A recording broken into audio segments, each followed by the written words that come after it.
Have your attention, please. The show starts in 10, 9, 8, 7, 6, 5, 4, 3, 2, 1, go. Good evening, everybody, and welcome to another episode of the Drop Zone Podcast with your boys Anthony Young and Jeff Walsh. How you doing today, buddy? Doing pretty good. I'm just again, I have a bunch of stuff open right now, trying to catch up or and keep up to news on the NBA trade deadline that's happening today or tomorrow. It is. It ends February 5th. But other than that, I'm doing pretty good. How about you? Pretty good, not too bad. Just trying to get this damn live feed to work on. There it goes. Nope, we didn't get it yet. Trying to get the one to work on the group trade. For some reason, it's not connecting again.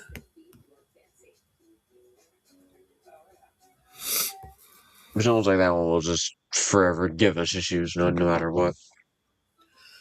I know, damn fucking Facebook.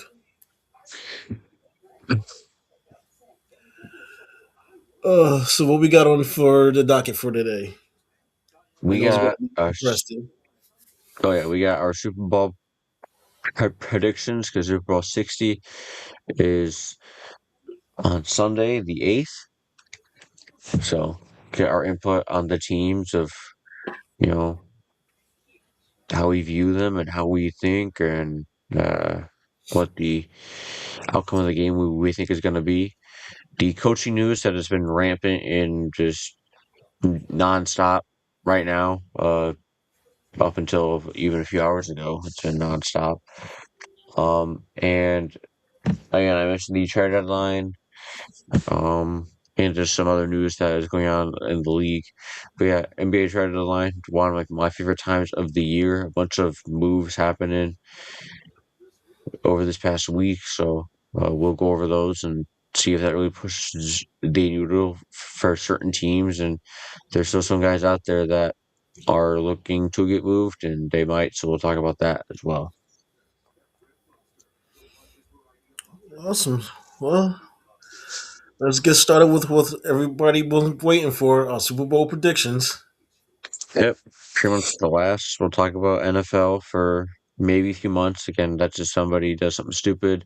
Next 2 weeks, I have some ideas of what we could do. I'll talk with you about them afterwards. I want to keep that a bit of a secret, and I don't want to spoil nothing for maybe our upcoming episodes. But again, number one in the NFC Seahawks versus number two in the AFC New England Patriots. This game, I think, is going to be one of the better Super Bowls we've had in a very long time.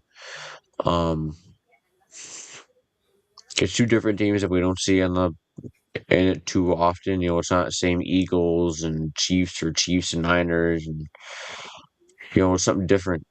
Um, this game is so evenly matched, but people will be shocked. I'm an AFC guy. I'm gonna go with the Patriots here. Um, to me, the coaching matters a lot. Um, I like Mike McDonald. I like his staff that he has over there in Seattle, but Mike Vrabel, I think, is a bit more experienced. Not obviously not in the Super Bowl, but just as a head coach and as a player, he did it. Like he was in this spot, I believe. He played for the Patriots and Titans and stuff. So he's been in this spot before, and I just have more confidence in the way he'll have his team prepared. Again, this is going to be just such a tough game. I think these teams are so evenly matched on so many different levels. I can go back and forth from offense to defense all the way down the line. It's so just right there. But I'm gonna lean on the side of AFC. And I'm gonna go with the Patriots, just based off of a bit more of experience on the coaching staff, I will say. But again, I think this game is going to be amazing. I think it's going to be about a 24-30 type of score. So I'm kind of excited for. I mean, I'm really excited for this game. I really am. Um, so yeah, that's my Super Bowl 60 prediction. I'm going with the Patriots. Um, I'm going with Seattle for a couple of reasons. The main reason is the location. By it being played in basically San Fran's home stadium, where Seattle has, played there multiple more times than New England has. Seattle does have a slight advantage because they know the stadium better than New England will. Um, I'm also going with their defense. Their defense is, I believe, is slightly better than New England's.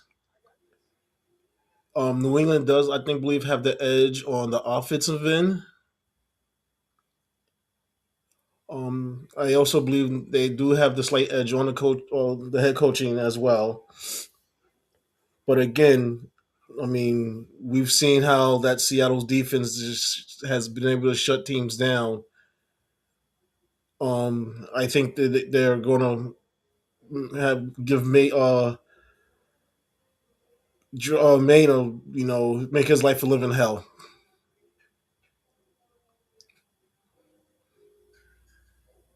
Yeah, so we're going opposite sides. We will see who's right. Do you have like a score you think it would be? Because I dropped my score. Well, I think it's going to be kind of like a middle of the road scoring, like a 21-24 type of game. mm-hmm. Yeah, I said 24-30. I think it's going to be a slow start. I think both teams on all sides of the ball are going to just kind of be a bit raggedy. It's not going to look very pretty. But I think once the team settle in, I think midway through second quarter, halftime, let the halftime show happen, whatever. But when the third quarter happens, I think everyone will start to settle in, and it'll be turning out to a really, really good game. So, we had the final game of the NFL season on February 8th. I think it's going to be a good one, and I hope it is.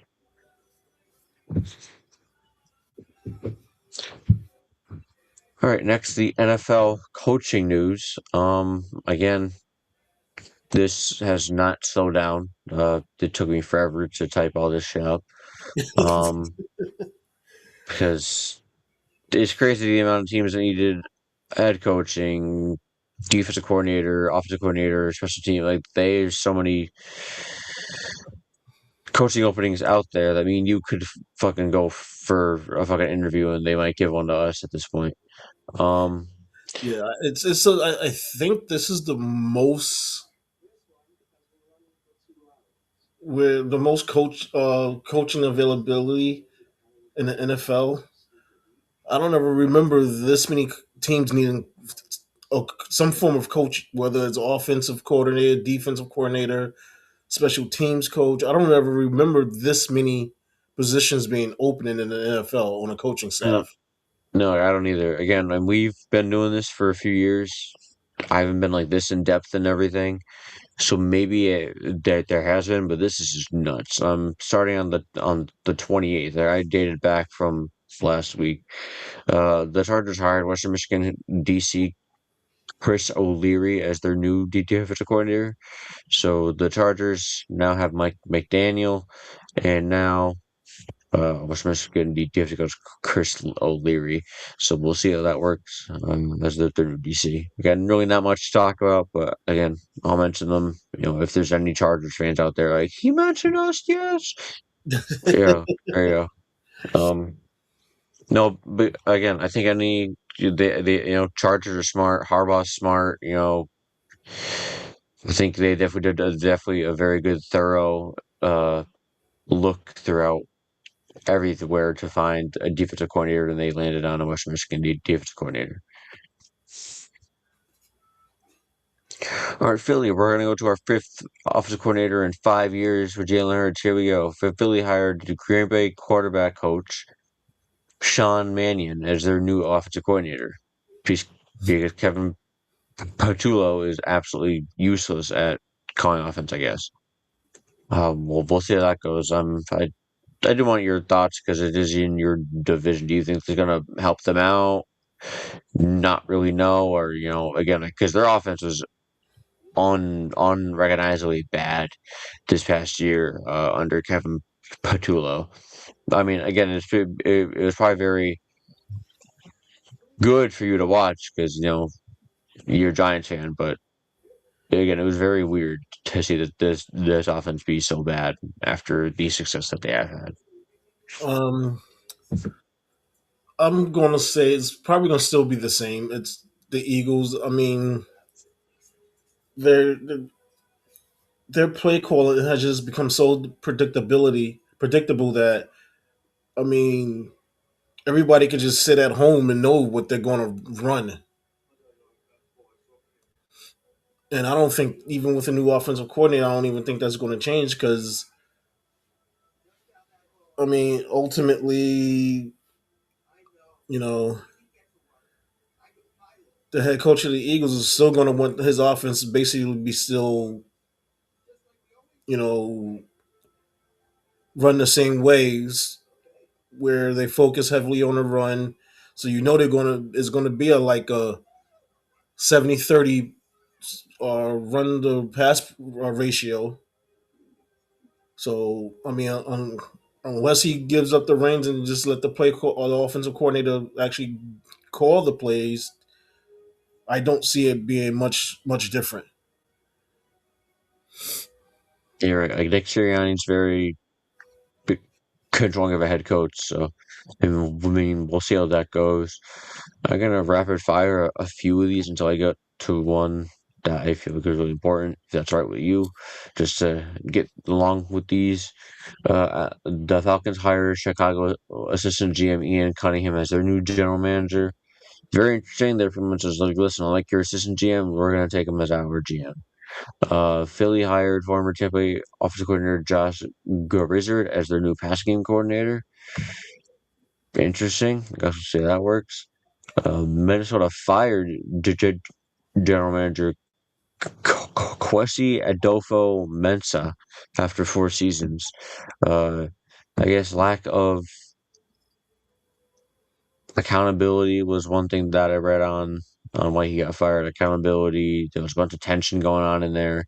Oh, really? You didn't think that was going to happen after you got rid of Sam, or I mean, you just didn't feel like re-signing Sam Darnold. Now look where he is. He's in the fucking Super Bowl right now. You idiots.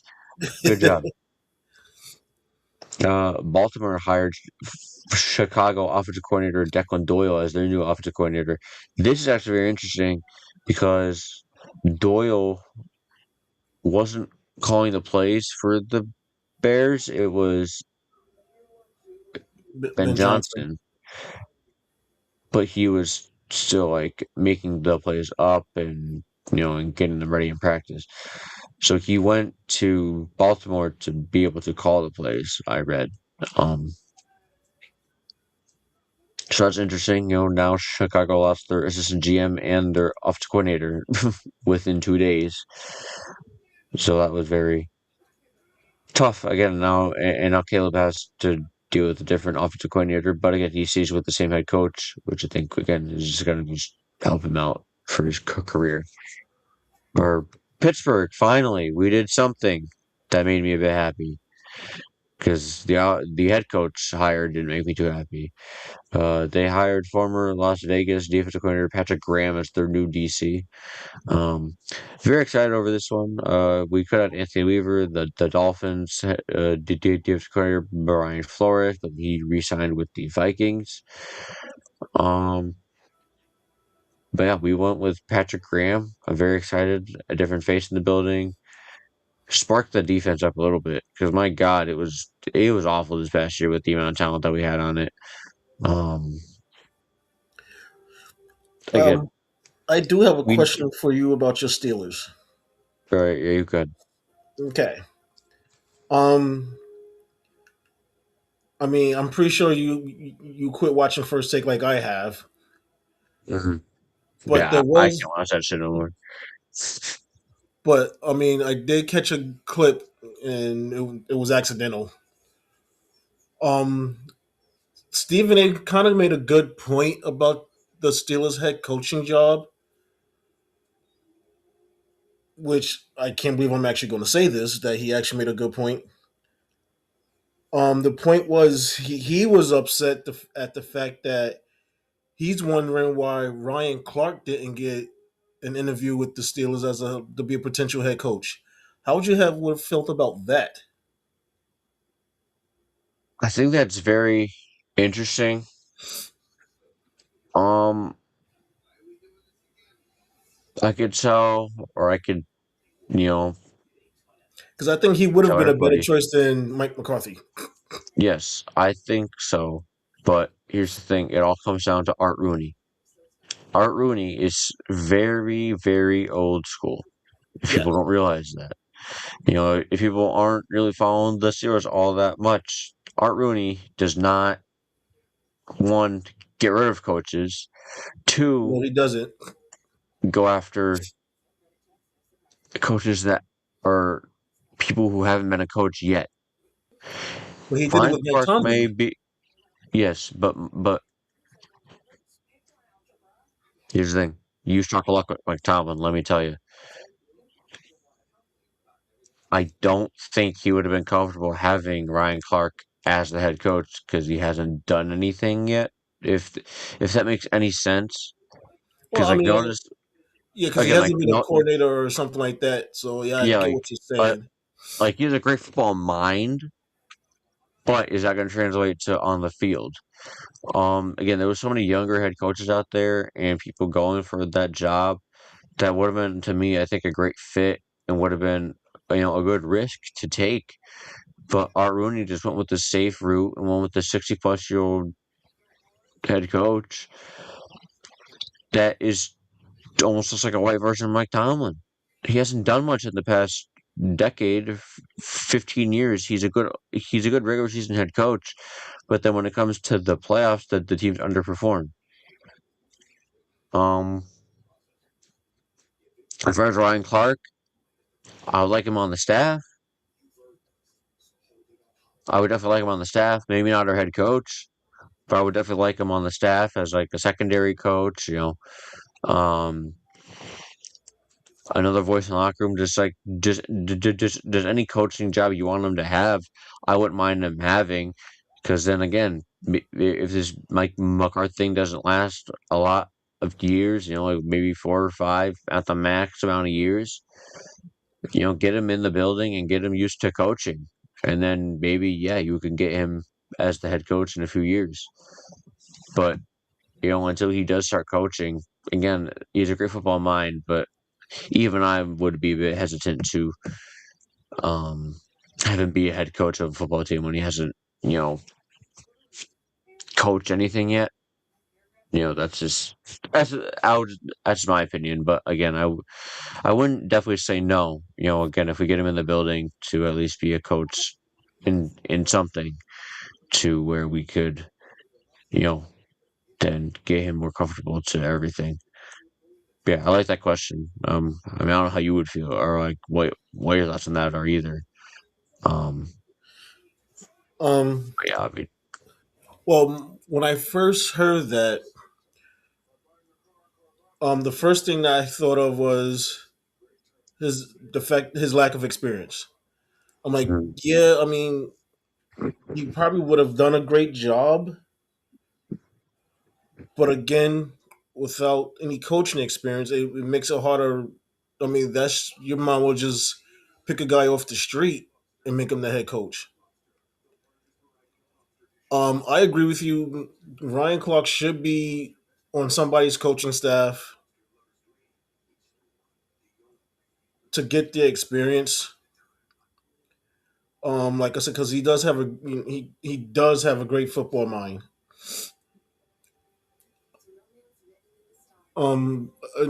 But again, like I said, I mean, personally feel he would have been better than Mike McCarthy. Even if he would have took a chance on, even if Rooney would have took a chance on him, I mean, he would. I get Mike McCarthy's Pittsburgh ties, but we talking about one of the Steelers all time. Well, I don't want to know if I could really call him an all time fan great. I know a lot of fans love Ryan Clark, but I think he just would have rejuvenated that city and team better than what Mike McCarthy will. I've seen across social media people hate to hire Mike McCarthy. Um, yeah, he would have really gotten a huge spark and a huge response out of people if he did go after, say, Ryan Clark, and even sit him down for an interview, um, to see his thoughts on things. But that wasn't even thought of. Because again, I think in the back of Art Rooney's mind, he was just going to go with whatever was was safest, and he felt like McCarthy was the safest, and that's all he wanted to do.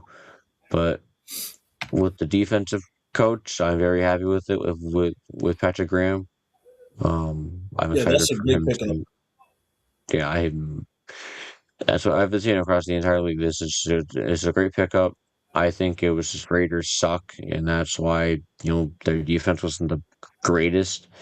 But he's going to a team that has a bunch of talent. We just underperformed on our defense, almost like you guys with your guys' defense. You guys have a great defense, but you guys are like bottom five in the league, uh, statistically. So you guys got a new DC, so that'll help. And you guys got another coach here. On the 31st of January, you guys hired former Baltimore defensive back coach Donald D'Alcio as their new defensive passing game coordinator and secondary coach. I think that's a good hire. Again, with Baltimore ties with Harbaugh and stuff, I think that'll go well.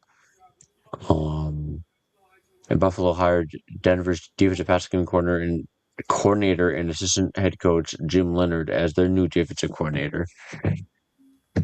So, Yeah, I wouldn't be surprised if we see Harbaugh hire half of his former Baltimore coaching staff just to get you know used to his system. hmm I mean, hey, it worked. It worked for a long time. Again, your guys' defense is so talented. It needs to be a good defense. Like you guys were choking away games almost just defensively, not even offensively. You guys were just bad on Yeah, defense. yeah, there was a lot of fourth quarter blown leads where just the play calling was just puzzling. Mhm. We're getting to a giant hire soon that I'm excited to have your thoughts on. Uh, but on the first, Las Vegas and Seattle offensive coordinator Kubiak are planning to work on a deal for him to become the next head coach of the Las Vegas Raiders. Kubiak, good luck. Yeah, Uh, they they haven't they can't finalize really anything until after the Super Bowl because that's when the offseason really is done. Because Seattle's offseason hasn't started yet, obviously. But Kubiak, I wish you the best of luck. In there. Uh, yeah, Enjoy the pay. especially if the trade rumor goes through about Max Crosby. hmm Yeah, enjoy the pay bump, but that's it. Um, Arizona hired the Rams offensive coordinator Mike LaFleur as their new head coach.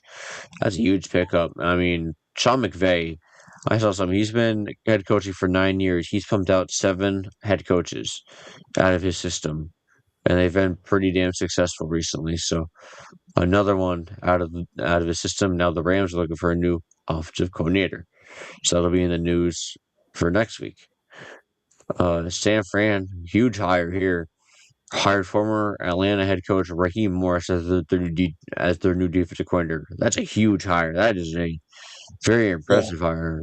Raheem Morris, in my opinion, should still be a head coach. But I mean, they got lucky and have him as their defensive coordinator there in San Fran. I mean, that's just a huge pickup for them. Really, it is. I don't know if you have any thoughts on that Well, I hiring. mean, I agree. It's a huge pickup for him. Almost all with the head coach. Almost all with the coaching staff. Almost. Baltimore hired Miami defensive coordinator Anthony Weaver. Again, I mentioned Anthony Weaver. He was one of the finalists for the Steelers defensive coordinator job. He went to a different team in the AFC North. Is their new DC? Huge pickup for them. They need a boost on defense as well. Their defense was not good. I think that's. I was talking about this at work yesterday. I think it's a change in how offensive play. A lot more explosive offenses, so that's why we're seeing a tick in all the defenses going down that we think are going to be good. But Anthony Weaver, he's a great defensive coordinator, so uh, I think he'll just remotivate everybody else there. With the Ravens, Denver passing game coordinator Davis Webb agreed to be their new offensive coordinator, so he takes a step up uh, in that role to be the play calling for offense. Tennessee hired former San Francisco assistant offensive coordinator Gus Bradley as their new defensive coordinator. Uh, Obviously, because Robert Saleh is now the head coach for Tennessee, so he gets more familiarity with a defensive coordinator in Gus Bradley. The Browns hired Baltimore Ravens run game coordinator Travis Switzer as their new offensive coordinator. I couldn't even tell you who that guy is if you line him up in 100 people. So we're gonna just move on from that. Um, and here you go. The Giants hire former Kansas City offensive coordinator Matt Nagy as their new offensive coordinator. I am interested to hear your thoughts on this. I will let you talk. I've been talking for a while. I need some water. Whew. Uh, um, it's going to be an interesting fit, to say the least. Um, I'm going to be curious to see what Matt Nagy could do with a full, healthy, young Giants receiving offensive squad with Jackson Dart, um, Cam Scatterbull if he when he comes back healthy, Malik Neighbors when he come back healthy. My biggest issue is the wide receiver room.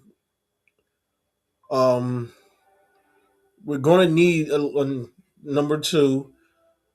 Um, Wando Robinson is a perfect slot receiver, and they need to make sure they keep him under contract.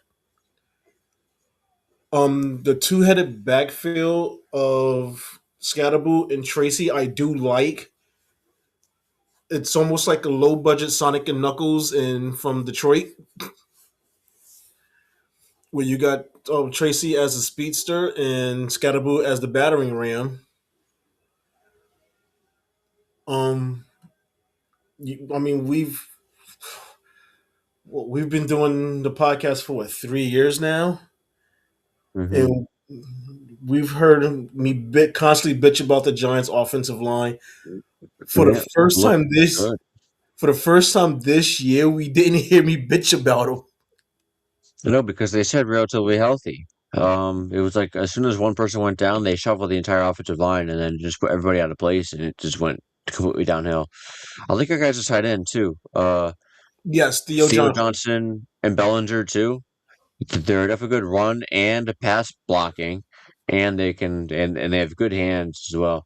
Your guys' offense is so good. You guys underperformed immensely last year. Again, and Well, it's a large part it didn't to help that we had Russell the Wilson coaching. starting the season. Yes, again, but that comes down to coaching. Agreed. Very bad head coaching job, very bad offensive coaching job, and then very bad defensive coaching job, which then Well, threw you. You I'm guys were giving up 20 points in fourth quarter at one point. Like that's not winning team.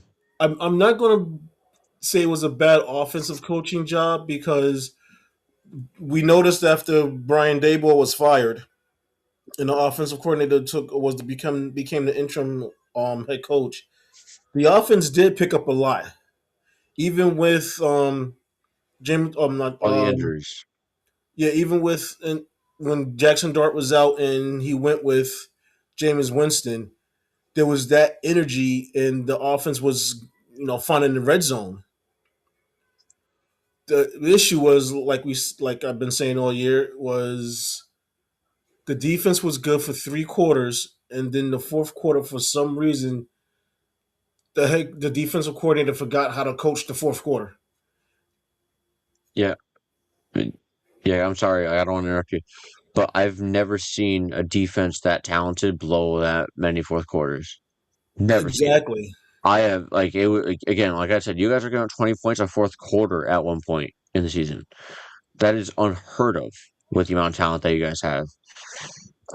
It was just an absolute lack of leadership almost, and it fell onto the coaching. And again, with a whole new, Mhm. bu- bu- just lineup of coaches now, uh, the future's looking bright. I have a coworker who's a Giants fan, so we were talking about this last night. He's like Nagy. He's almost like you. He's very questionable about the hire. He's very intrigued. Again, I just said Scatabo and Neighbors coming off of huge injuries. I understand they're planning to be ready for the start of the season and like in training camp and everything, and they should be good to go. But with the major injuries that they had, I would just be lenient with how hard you rook them uh, first. But um, yeah, I mean, this is your team, so I don't want to take up all the talking time. But Oh no, you're good. again, The only thing, like I said, I am kind of questionable about the Nagy hire, and I am intrigued to see how it's going to work. Um, but I am going to trust John Harbaugh because 18 years with the Ravens, and he has won a Super Bowl with them. Their offense haven't always been the greatest, but their defense has been outstanding for so many years. I mean, granted, you have two of the greatest defensive players of all time on your team, Ray Lewis and Ed Reed. But I feel John Harbaugh could find that intensity out of the core group that on defense we have now. Because Brian Burns, aka Spider Man, he's a beast. He was up there among the sack leaders. I believe he'll reignite that fire that was in sexy Dexter Lawrence, where he was for a while the best defensive lineman for the first couple of years, where he was unstoppable. Then you look at, you also got um, Kevon Thibodeau. If we could get him back to his rookie form, you're looking at a defensive front seven that's just it's going to be. I mean, it could. It could literally rival Seattle's front seven. you got Abdul Carter. He's about to go into his second year, Exactly. so he's gonna probably get better. Hey, Brian. My only issue again is going to be the secondary. I'm not so worried about the safeties, the free safety and strong safety, because uh, Javon Holland was a great pickup this past off season, and Tyler Nubin has. He's flashing greatness. So I could see John Harbaugh turning one of those into an Ed Reed type safety. Mhm. My issues And is Phillips too. I like Phillips. I think he's yeah, a great player. Phillips has turned into the lockdown corner. Um, I would love to see them get better production out of Deontay Banks, who was their first round draft pick a few years ago, who was supposed to be what Phillips is, the lockdown corner. Um, I'm thinking if they could get those corners to be in the right fit, as far as if it's going to be man or a zone fit, that would make the defense a lot better. The like in the middle linebackers are just, I mean, with Brian Burns, I mean, not Brian Burns, Bobby Okari, the tackling Oh yeah, machine, okay, and okay, Mike, yeah, yep, okay, and okay. Micah McFadden, who has flashes of being a great, I won't say a great, but a star middle linebacker next to Okari. I mean, yeah, it's just going to be where defense that's going to be basically pick your poison, Hmm. and then I could feel the offense will just come eventually come along. Like I said, we just need receivers to go along with Neighbors and Robinson. I would love to see Jalen Hyatt, who they were so high on, and when they drafted him, I was high on him too. Find a way to get back into the offense because with his speed, I believe he could be a great number two across from Neighbors. Because let's face it, there is Slayton is just he drops too many passes.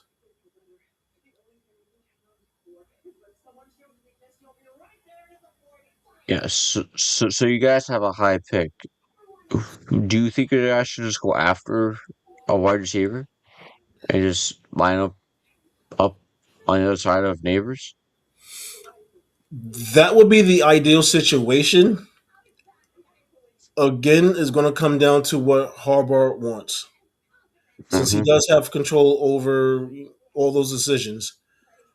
I'm hoping he does find a receiver that's talented enough to be opposite of Neighbors to give us that 1, 2, 3, punch along with our tight ends to make our offense. People say, okay, who are we going to double? Hmm. Yeah, I think that would be the smartest idea. You guys obviously don't need a quarterback. Your line, again, is looking pretty good.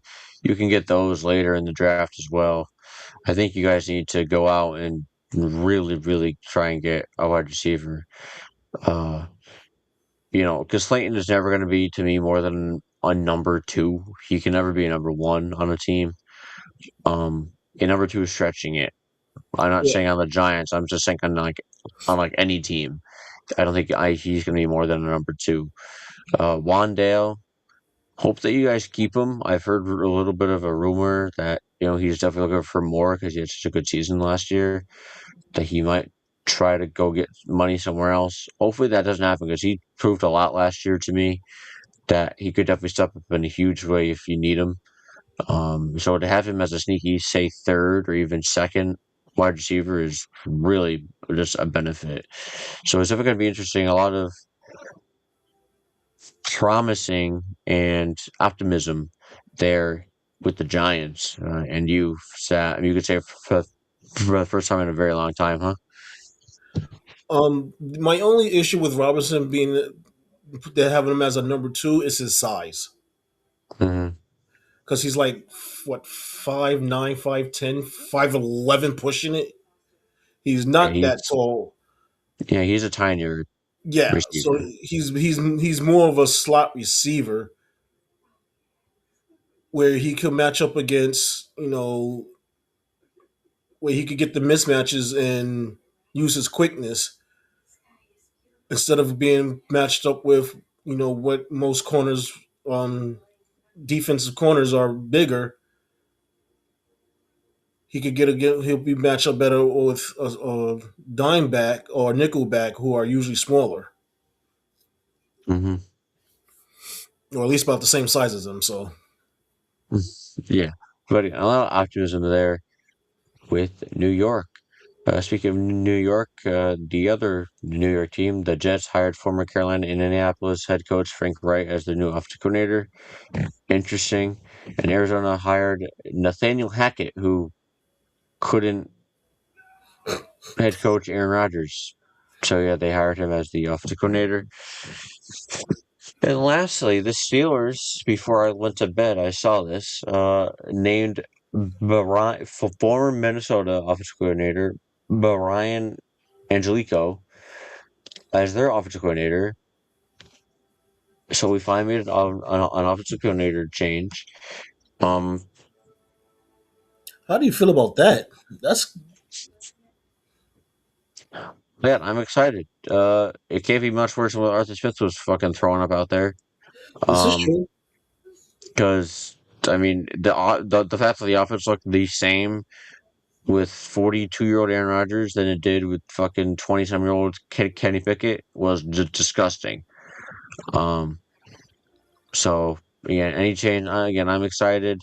New faces in the building, you know. But Uh, again, not to cut you off, very good. my thing is who's going to be under center? I would love to have Will Howard. I would love to just see what we got out of him. Screw it. How would Again, you? like we gotta. Sorry, you good? You good? No, I was thinking about something. How would you guys feel about trading for Kyler Murray? I'd be okay with it. I know that we make fun of him because of his height. I know that we do. Like we joke around. We need something different. Something different. Again, I'd ever like to see what we got in Will Howard. Like we drafted him this past year, and he didn't really even take a snap. Um, Mason Rudolph, we got Mason Rudolph. We don't got to try it. Rodgers, I could see them really, really, really pushing to run it back with him. But really, I mean, again, Kyler Murray, get him while you can. I don't think they're going to be looking for much for him, really, because they're pretty much ready to part ways with him. Um, he's ready to go somewhere else. I wouldn't mind a pairing of Kyler Murray and what we got there, with DK and Calvin Austin and Firemouth in Washington and Warren and Gainwell. That fucking two-headed monster is nuts right now. Um, so I would definitely be open to that trade of just go get Kyler Murray, go get some quarterback that's elusive in the pocket, not a standstill target, and that Aaron Rodgers was. And again, like I wouldn't mind that one again, especially with all the new corners that we have there. I think it'll just, I think it would be a good fit and give us probably the best chance to win than with the other options that we have out there right now. Okay. I got another quarterback name for you. I don't know how you will feel about this one. Um, what about Joe Middleton the third? Try to get him from So Dallas, the former Patriots quarterback. yeah, yeah, I wouldn't. I like Kyler Murray more than Joe Okay. Milton. I think Joe Milton's definitely again he's a good talent. I haven't seen enough out of him. You know what I'm saying? Like I need to see more. I understand he's a backup. I understand that. Um, but I wouldn't. Again, I wouldn't be mad if we did it because it showed me that they're at least trying. To make moves and like do something different other than run out a fucking ancient ass quarterback who can't move in the pocket and it's just gonna be a standstill target behind a subpar offensive line. Um, I wouldn't. Again, we need someone that can throw and run. We gotta throw the defense off. Like we can't just be like, all right, my quarterback is just gonna either hand the ball off or he's gonna throw it. He's not a do threat on the quarterback. So I wouldn't be opposed. I just thought of another quarterback that I mean I'm pretty sure I know how you want to feel about this one, but it's just an idea. Tua Tagovailoa. Absolutely not.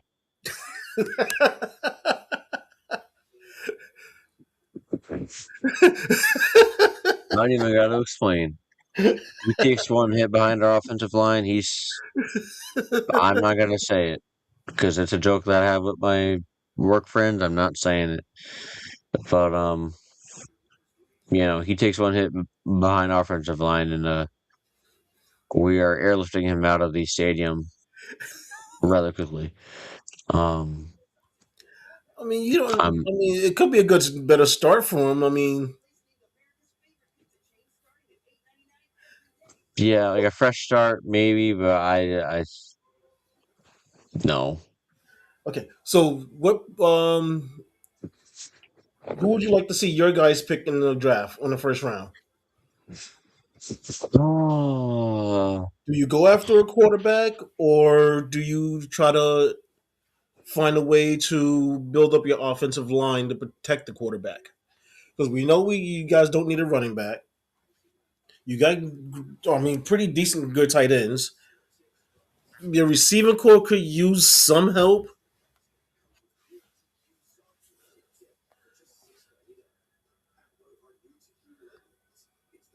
I mean, we drafted a defensive tackle with that pick last year because again, it's the same pick pretty much because we ended in the same way. So Yeah, we had this kind of, and we got Will Howard. I think what I don't remember what round we had Will Howard in.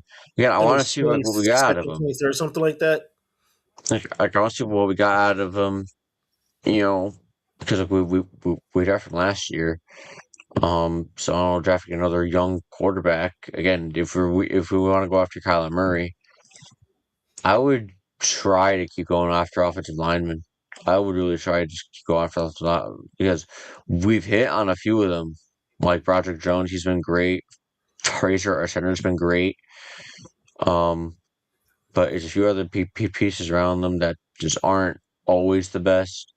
Fatanu is up and down with his injuries and, you know, holding and, just letting guys go right by. Um, I would say line or again, just see what wide receivers are out there. I mean, again, I like your Kyler Murray pitch. Go get him so then your QB spot is handled, and then you can go after again a lineman or a wide receiver in the draft or shit. Even fuck it, go after a cornerback or a safety. Those are my four, I would say. A cornerback, safety, a QB, or a wide receiver. That or no, a wide receiver or a lineman, offensive lineman. That's who I would be happy with if we picked one of those four. Uh, yeah. Again, we have a lot of holes that we have on our team right now. I don't say a lot. We have pieces that we need to get figured out there and put in the right place. Um, Again, we have nothing that is absolutely terrible, but a lot of things that need worked on. Here in the draft, our receiver room, our our offensive line needs work. Our secondary needs work, so I wouldn't mind using a first round pick on either one of those four things. Okay. Great. Now the exciting part. Not that the head coaching news isn't exciting, but the news and trade deadline. I do want your thoughts on this. I don't know if you saw this or not, but the NBA suspended Paul George for 25 games for violating the league's anti-drug policy. Okay. This Um, came a few days after he put up 32 points, a season high. I will read you a statement from Paul George that came out. my question is, what was the alleged drug that he was using? That has everyone questioning again, especially after this statement from Paul George. Over the past few years, I've discussed the importance Sorry, I have to move my screen a little bit. Hold on, guys. I have a lot of screens up right now. I have to move it. Sorry. No problem. Over the past few years, I've discussed the importance of mental health, and in the course of recently seeking treatment for an issue of my own, I made the mistake of taking an improper medication. I take full responsibility for my actions and apologize to the Sixers organization, my teammates, and the Philly fans for my poor decision in making this process. I focus on using this time to make sure that my mind and body are in the best condition to help the team when I return. So it was medication to help with his mental health, and he tested positive for something in the anti-drug policy. Okay. This is one issue that I have with drug policies. Um, because if you're taking something that's prescribed for you, you should not be penalized by it because the doctor prescribed it. Now, I could understand if he violated, he was smoking marijuana or doing something else, taking, um, steroids or something like that, or performance enhancing drugs. I could understand that. But if it's something that's prescribed to you by a doctor, and especially if it's basically for your mental health, and I mean, unless it somehow makes his performance better than what he normally does, I don't see why he should be suspended for it. If it doesn't have no effect on his gameplay, and it's for his mental health, and it's just for him, you know, who knows? Maybe he's schizophrenic. Who knows? Not saying that he is. I'm just using that as an example, and that's the medicine that they put him on for to control that. He should not be penalized for it. You know, thinking I'm a huge advocate for mental health. I deal with it each and every day. You're a huge advocate for mental health. We've talked about it very briefly on here when we need to. Um, the NBA, you can't be an advocate for mental health, and when your players take something for their mental health, you then suspend them. Um, there's got to be something else, to it. Uh, again, there's all these medical things like medical marijuana now to help with certain stuff. It could be that is what he took. There's a lot of gray areas and missing details out of this entire thing. Um, Just one quick thing with the medical marijuana, it's still. I mean, yes, it's legal, but it will still fall under the collective bargaining agreement as far as for the drug policy. no, that's what I'm saying because it's not coming out that it is. So if that's what he means, like taking an improper medication, is that what Then he that's means? his fault. Yeah, then that is his fault. Then I'm not. Then I'm like, what the fuck are you doing? But if it is just something that his therapist prescribed to him, and it happened to have like an anti-drug, like one of it on the list, an anti-drug list, then that shouldn't be right. But again, there's a lot of gray areas, a lot of fishy things. I don't know what the hell's going on right now, so we're just gonna leave it.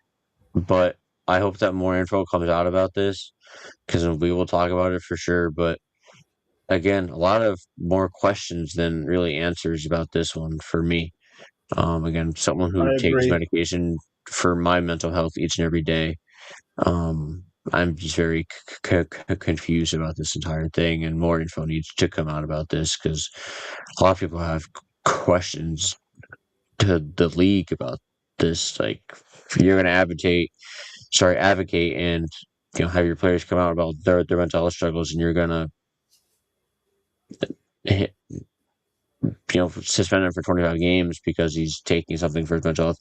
that we think is right for right now. Again, as of right now, he's. I'm not. I'm not putting blame on him at the moment. But if I find out he was taking medical marijuana like an idiot, then then I'll get on him. But as of right now, he's safe. I agree. Right now, all the trades. The first one that happened was on the 31st. Cavs, Kings, and Bulls made a trade. Cleveland sent forward DeAndre Hunter to the Kings for guard Dennis Schroeder and Keon Ellis. In Chicago, in the deal got forward Dario Saric and two future second round picks, and they had to waive guard Javon Carter to make room for Dario Saric. Um, Very interesting.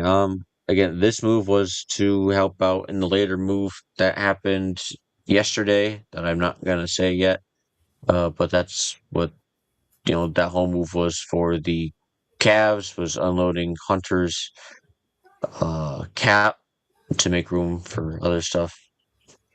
Um, Again, it's kind of an trade. Hunter goes to the Kings, who are kind of up and down this year right now, and Schroeder and Ellis, two good backup guards there for the Cavs now that they got them. Um, a trade that absolutely stunned me when I saw this one. Jaren Jackson Jr. was traded to the Jazz, out of all teams. Um, Again, I didn't expect him to get moved, and I definitely didn't expect him to be to the Jazz. Let me tell you that one. Yeah, I don't think anybody expected him to be moved. No, Memphis is hitting the full reset on this. John Morant is pretty much halfway out the door. Memphis got guard Walter Clinton Jr., forward Kyle Anderson, forward Taylor Hendricks, and George Yang, and three future first round picks. While Utah gets Jaren Jackson Jr., John Conchar, Jack Lando, and Vince Williams Jr. This does not move the needle for either team. Obviously, it sets Memphis back. They were full in rebuild mode. And Utah, I don't really know. I mean, on paper, it's a pretty good team. We got Keontae George, now Jaren Jackson Jr., Walker Kessler. He's gonna be coming back, and Laurie Marketing, as well. But very interesting trade. Again, I wasn't really expecting him to get moved, but he did, and again to all teams but the Jazz. Got any thoughts on this trade? Not really because just like you, I didn't expect it either. So I wasn't prepared for this trade to actually take place. Um, like you said, Memphis is hitting the reset button. John Morant's almost out the door. Um, for Utah, I mean, with some of the other additions that they've made just recently, which you'll bring up in a few minutes, um, it moves the needle like an inch, not much more. Yeah, no, it doesn't help this year.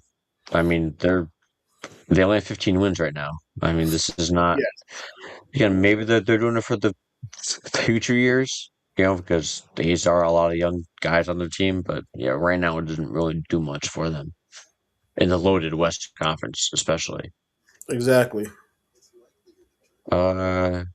Next, Detroit, Minnesota, and Chicago agreed on a three-team trade that sent guard Kevin Herter, forward Dario Saric, and a 2026 first-round pick projected slot for Minnesota to Detroit, and Chicago gets guard Jane Ivey and guard Mike Conley Jr. And Minnesota got nothing out of it. They were just there to do the pick swap to make everything work, I guess. So two good guards go to Chicago. One got sent out recently in a different trade that I will read off soon. Chicago made a good move here. They finally got rid of Vucevic. They've been talking about that for the past like 5 trade deadlines. And they get another guard in Anthony Simons, and they just swap second round picks. I'll take a good trade for both teams involved. Vucevic is a good veteran center that can get you about 15 points and rebounds a game. And Anthony Simons is a good scoring guard that now goes to Chicago. That is what they need there. So I would think these last two trades have been pretty not nice and even and fair, I would say. Yeah, I would agree. Pretty much. And now, probably one of my least favorite players in the league got traded again. Um, because another one of his situationships didn't work out. So let's jump Would, ship. would that be the walk-in hospital bill? No, not him. Oh, Uh, James Harden. oh, Uh, this fucking jackass. yeah, he couldn't get it done with the Clippers. He choked a little bit too many times in the playoffs. Um, they sent him off to Cleveland for Darius Garland and just one second round pick. That's all the Clippers got out of him was a player and a second round pick. And that's still too much for what they gave up. hmm Um, Harden again. I will never diminish how good of a scorer he is. He is one of the all-time best scorers I've seen play the game on the Rockets. The But problem this, was the problem with Harden. Yes, he's a good player, but when it comes to big games, he folds. hmm And then the next season, he quits on the team.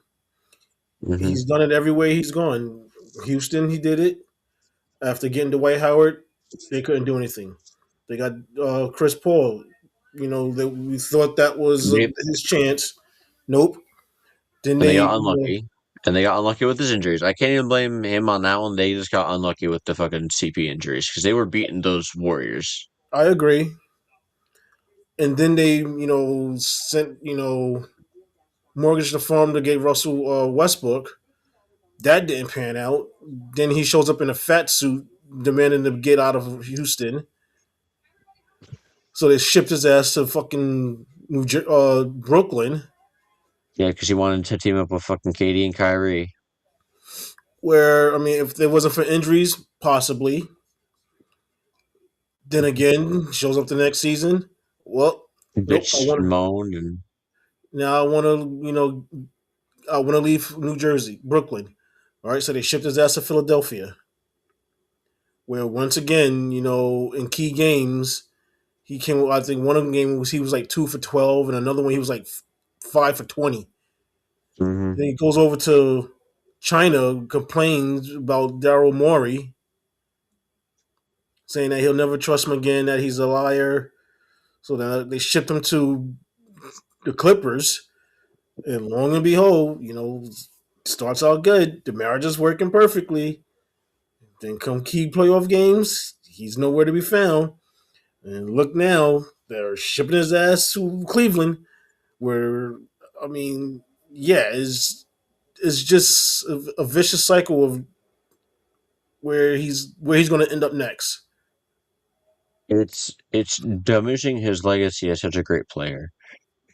It really is. Yeah, Because he has been chasing a ring for so long and it just keeps failing and he looks so terrible every single time because he underperforms the most out of whatever trio or duo he's a part of, and then he bitches and moans the most, al- almost the most because Katie he got his way out. That whole Brooklyn saga was crap, yeah. but then he bitches and moans the most and then gets moved again to another super team that then he starts and then it fails again and then it's just again like you said a cycle over and over and over again. And with Cleveland he's going to have to accept that it's Donovan Mitchell's team. He's going to have to accept that his scoring is going to go down, but he needs to facilitate the ball Yeah, because I'm curious to see how that's going to work because both of them are ball dominant players. hmm They have to have and the ball in their hand. again it's I don't like him. He's one of my top 5 least favorite players in the league. Um, and then again, now we're going to the other fuck that I cannot fucking stand in league, the walking hospital bill. Anthony Davis got traded to Washington for forward Chris Middleton, guard AJ Johnson, forward Malachi Branham, and center Marvin Bagley III. And 2 first-round picks, which I have what picks they are. 2026 Oklahoma City's pick, 2030 projected Golden State first-round pick, 2026 is Phoenix's pick, second-round pick, 2027 Chicago's second-round pick, and 2029 Houston's second-round pick. Washington receives Anthony Davis, Jaden Hardy, D'Angelo Russell, and Dante Exum.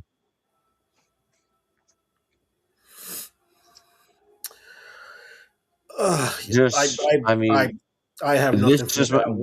is it. This is it. This is my reaction.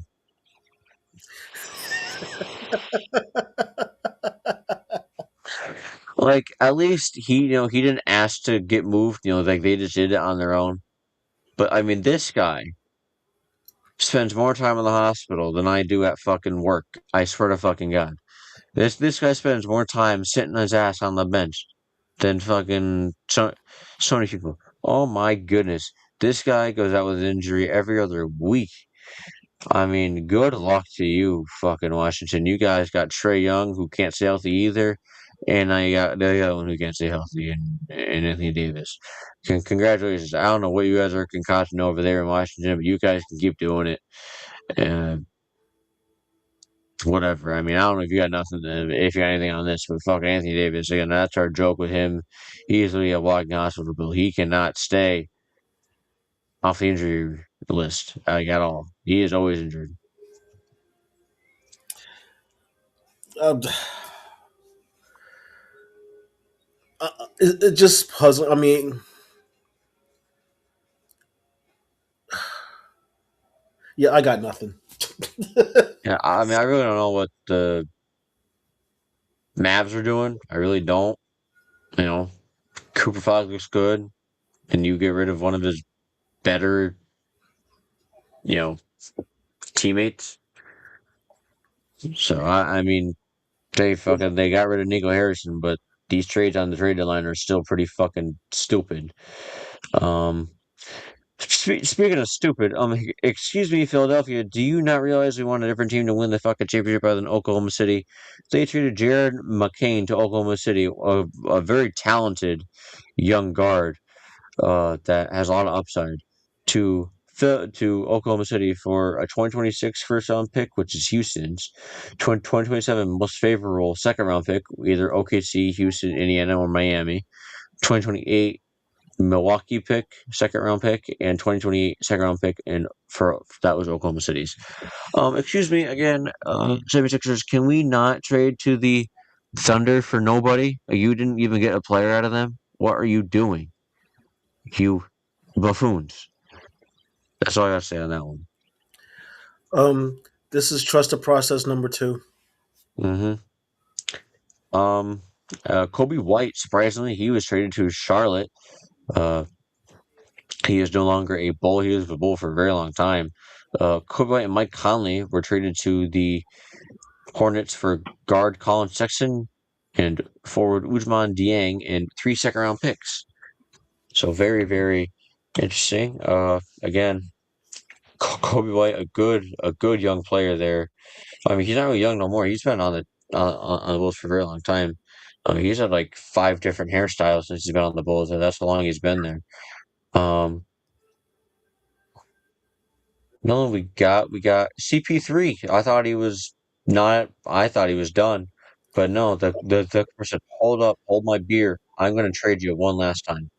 The Clippers, the Nets, and the Raptors have agreed to on a multi-team trade, sending Chris Paul to the Raptors and Ochai Abaji, and a 2032 Raptors second round pick and cash to the Nets. Interesting. The Raptors came out saying we don't really expect Chris Paul to show up to any workouts or anything. We could try and get him a trade if he wants to still play in league, but they have no idea what's going to go on with it. So we'll see something within the next 24 hours about that. Well, my thing with the whole CP3 thing was I thought he was signed with the Clippers so he could retire. Yeah. Like, That that was my whole understanding of why he signed with the Clippers. I mean, they sent him home and he hasn't played in like over like a month and a half to 2 months. So I thought he was just done playing in general. And it says Exactly. here the Raptors will not require Chris Paul to report to the team and could still and still discuss trades involving him over the next day. Toronto is now out of the tax. Brooklyn picks up an asset and cash over Abaji's salary. The Clippers clear a roster spot and save $7 million in tax. All right. 3 hours ago, Lonzo Ball was traded out of Cleveland and 2 second-round picks to the Utah Jazz. I guess Utah just wanted the picks. They didn't even want to have a player. Um, or the yeah, yeah. Yes. Utah gets nothing out of this. They just take Lonzo Ball and the picks. Okay. Yeah, according to the report I read, that Lonzo Ball's agent Rich Paul is supposed to be discussing, I guess, his future with Utah. I don't. It just doesn't make any sense. Uh, Here's from Shams, which came out right after the trade. Jazz are expected to waive Lonzo Ball, allowing him to be a free agent. So, he's going to be waived, and they will be, uh, and there'll be more news on that one. A very small one. Hawks acquired center Jock Lando from the Utah Jazz for cash considerations. Essentially, a three-team trade that allows the Jazz to pick up 2 second-round picks, the Hawks to land a or productive center in Lando, and the Cavs to shed significant salary and tax savings while bringing in James Harden, Keon Ellis, and Dennis Schroeder to fortify the roster this week. And that is it, because again, the entire world is kind of waiting on the Giannis and John Morant news. What's going to happen with that? Well, I don't think people are caring too much about the John Morant. I think more of is the Giannis, because John Mhm, Morant pretty much burnt his bridges with everybody in the league. mhm. But of course, Heat are front runners for both of them, and the Heat are looking to acquire both of them without having to give up Bam Adebayo or Norman Powell. Yeah, Um, good luck. yeah, and we'll see. We'll see on that. Again, that's all I got. It is 8:21 on the Eastern Coast. Nothing's come out in a few hours, so we're all just kind of waiting. That's all I got. Well, the trade deadline doesn't end until tomorrow at midnight, if I'm not mistaken. Or it's either 3 or 4 o'clock. Actually, I would think it's midnight, Oh but yeah, no, they do like a special on ESPN, so I think it ends at like 3 or 4 o'clock. Uh, so yeah, we will see. Less than 24 hours. Uh, my notifications won't stop. So. yeah, I know mine won't either. The phone's been blowing up nonstop. And it's Hmm. not from people I wanted from. Yep.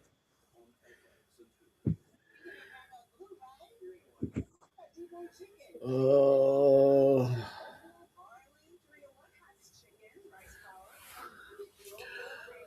yes, I guess that's all we have for tonight.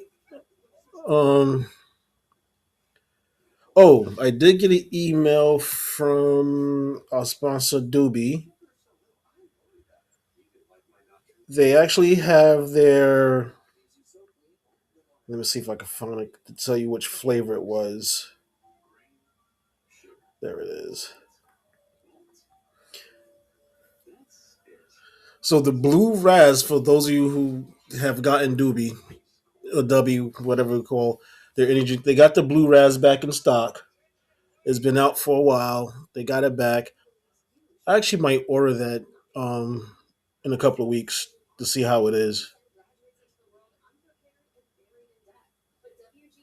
But yeah, I mean, we're still sponsored by W. So, for all you gamers that like to stay up late and need some energy, that's a perfect for you. Anything you order, if you use our discount code Drop Zone, you get 10% off your order. We also have Zone Elite Wear, which of course that's our store, our clothing line. For these order from us, if you spend over $35 before taxes, put in a discount code Drop Zone, and you get 15% off your total order. And I'm still working on a third sponsor. I'm just waiting for um, the guy to get everything complete. Yeah. So that's basically is it's basically going to be for men products. For those of us who have beards, it's going to be beard product. Yep. Yeah, no, I just shaved mine recently. I just shaved mine recently. Shaving butter and stuff like that. Like I said, I'm just waiting for him to finish up and for him to send me the message, let me know when everything is going to be available. All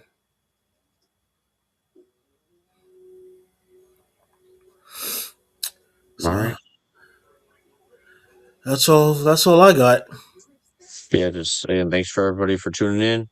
Again, make sure to like and subscribe. Again, if you're on Facebook, again, sorry about the group page. But yeah, that'll give us issues until the end of time. So Yeah. it's all right. But again, we appreciate all you guys for tuning in. Well, I thought we were supposed to have Jason on this today. Well, again, he started a new job too, almost like you. Mm. So a lot of stuff going on, and he wasn't even in the live. So Yeah, I know. I was looking for him. hmm, it's all right though. All right. So, yep. Since we got nothing else, we'll see everybody next week. Same bat channel, same bat time. Mm-hmm. Good night, everybody.